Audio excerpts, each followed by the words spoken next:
warahmatullahi wabarakatuh. Halo guys, perkenalkan nama saya Siti Sania. Kali ini saya akan memperlihatkan sebuah video tugas yang berjudul Komputer dan Dasar Jaringan Komputer. Mari kita simak video ini. Jangan lupa subscribe ya. Apa pengertian komputer? Komputer adalah suatu pemroses data yang dapat melakukan perhitungan yang besar dan cepat, dan manusia hanya mengoperasikan tanpa ikut campur dalam pemrosesan. Artinya, komputer ini bisa melakukan perhitungan yang besar dan cepat, melebihi manusia, dan kita manusia tidak perlu membantu komputer, justru komputer yang membantu mereka. Jadi, manusia hanya perlu mengontrol atau mengoperasikannya saja. Itu sebenarnya pengertian komputer. Bagaimana komputer bisa digunakan? Komputer bisa digunakan karena komputer memiliki sistem, yaitu sistem komputer yang terbentuk dari elemen-elemen yang membentuk suatu kesatuan.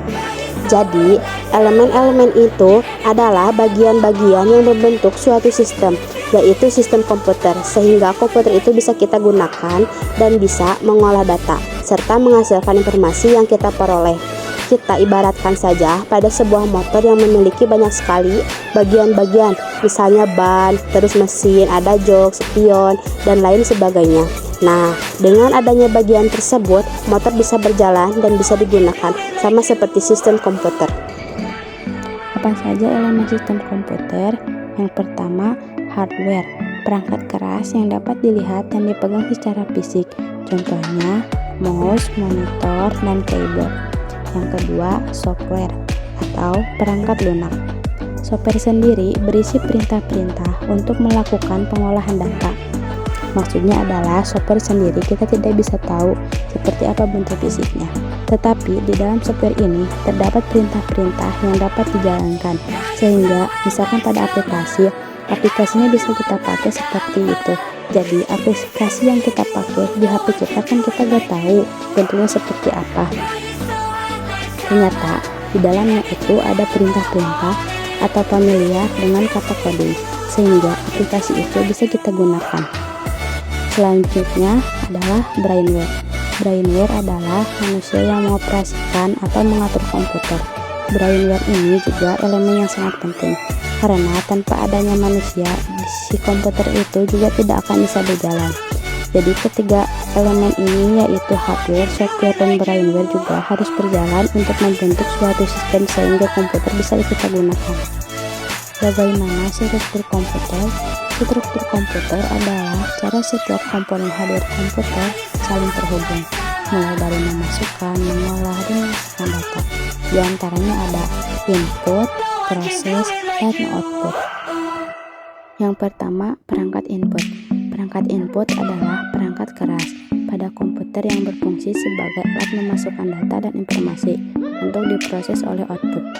Jadi, sebenarnya perangkat input adalah perangkat yang dimasukkan ke dalam komputer atau bahannya.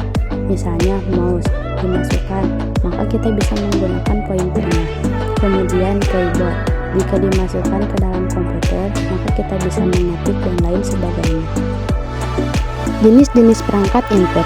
Yang pertama, papan ketik atau keyboard. Fungsinya adalah memasukkan data dengan mengetik kalimat dan simbol. Khusus lainnya pada komputer. Yang kedua adalah mouse. Mouse adalah alat untuk menggerakkan petunjuk atau pointer. Alat yang serupa ada touchscreen, graphic table, dan light fan. Biasanya graphic table dan light fan sering digunakan oleh desainer, apalagi teknologi touchscreen sudah semakin luas. Yang ketiga, scanner. Scanner hampir sama dengan mesin fotokopi, hanya saja jika fotokopi dapat dilihat langsung, sedangkan scanner hanya dapat dilihat pada layar komputer. Scanner juga merupakan perangkat input, karena scanner itu kita akan memasukkan sesuatu, misalnya foto atau tulisan selembar kertas, kemudian di-scan dan masuk ke dalam komputer menjadi bentuk digital, makanya disebut dengan perangkat input. Perangkat pemroses berfungsi dan memproses mengolah data dari input, kemudian dikeluarkan dalam bentuk informasi komputer output. Perangkat memproses sendiri itu artinya bisa kita ibaratkan misalnya mesin, jadi pemroses inilah yang memproses tadi alat-alat yang masuk atau bahan-bahannya perangkat input hingga menghasilkan output. Apa saja perangkat pemroses? Yang pertama, port input atau output, atau biasa dikenal port I/O. Nah, di sini maksudnya kenapa disebut dengan pemroses? Karena benda-benda input seperti mouse, misalkan itu nanti dimasukkan atau dicolokkan kepada port input atau output. Misalnya mouse-nya menggunakan PS2, atau misalkan mouse-nya sudah dalam bentuk USB, menggunakan USB, kemudian ada PGA, ada untuk speaker dan lain sebagainya, dan LAN. Jadi seperti di gambar itu adalah port input atau output. Yang kedua adalah CPU, Central Processing Unit, merupakan otak sistem dan memiliki dua fungsi operasional, yaitu yang pertama ALU, Arithmetic Logical Unit, sebagai pusat pengolahan data. Yang kedua CO, Control Unit, sebagai pengontrol kerja komputer.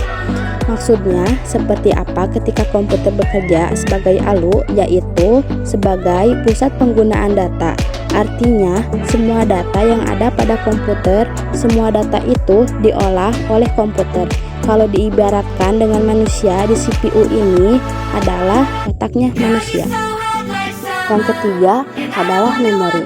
Memori dibagi menjadi dua, yaitu yang pertama RAM, Random Access Memory, untuk penyimpanan sementara. Yang kedua ROM, Read Only Memory, hanya dibaca saat pertama kali komputer dinyalakan. Di bawah ini ada gambar memorinya. Yang hijau untuk penyimpanan sementara, sedangkan yang hitam hanya untuk menyimpan saat komputer baru dinyalakan. Databus itu apa sih? Databus adalah jalur perpindahan data antar mode dalam sistem komputer. Jadi, dalam komputer itu ada model-model jalurnya databus ini untuk perpindahannya. Komputer itu kan nanti ada pertukaran data. Nah, disitulah si databus ini supaya perpindahannya itu tidak nabrak, tidak saling bertabrakan. Maka ada namanya databus. Yang kedua adalah address bus, digunakan untuk menandai lokasi, sumber, ataupun tujuan pada proses transfer data. Ibaratnya kita mau mengirim sebuah paket, tertera di situ kan alamatnya. Jadi untuk mengirimkan sebuah data komputer juga membutuhkan alamat supaya pengirimannya sesuai dengan sasaran atau tepat pada saat proses pengolahan data tersebut. Yang ketiga adalah control bus, mengontrol penggunaan serta akses ke databus dan address bus. Jadi si control bus inilah yang mengontrol databus dan address bus. Perangkat output. Perangkat output adalah perangkat yang berfungsi untuk menghasilkan informasi yang diperoleh dari hasil pemrosesan. Nah, kalau tadi input artinya masukan, output itu keluaran atau hasil, yaitu yang kita terima atau yang kita dapatkan. Jenis-jenis perangkat output itu apa saja? Yang pertama adalah monitor. Kenapa monitor disebutkan perangkat output? Karena dia mengeluarkan gambar atau menghasilkan sebuah gambar. Yang kedua, printer. Printer adalah peralatan output untuk mencetak hasil pemrosesan berupa tulisan atau gambar. Jadi, kalau misalkan kita ngeprint dari komputer, di-print, kemudian muncullah kertas dengan tulisan atau gambar yang kita print. Makanya disebut dengan output karena dia mengeluarkan atau menghasilkan. Yang ketiga, speaker. Perangkat output untuk menghasilkan hasil pemrosesan berupa suara dari komputer. Speaker disebut perangkat output karena mengeluarkan suara.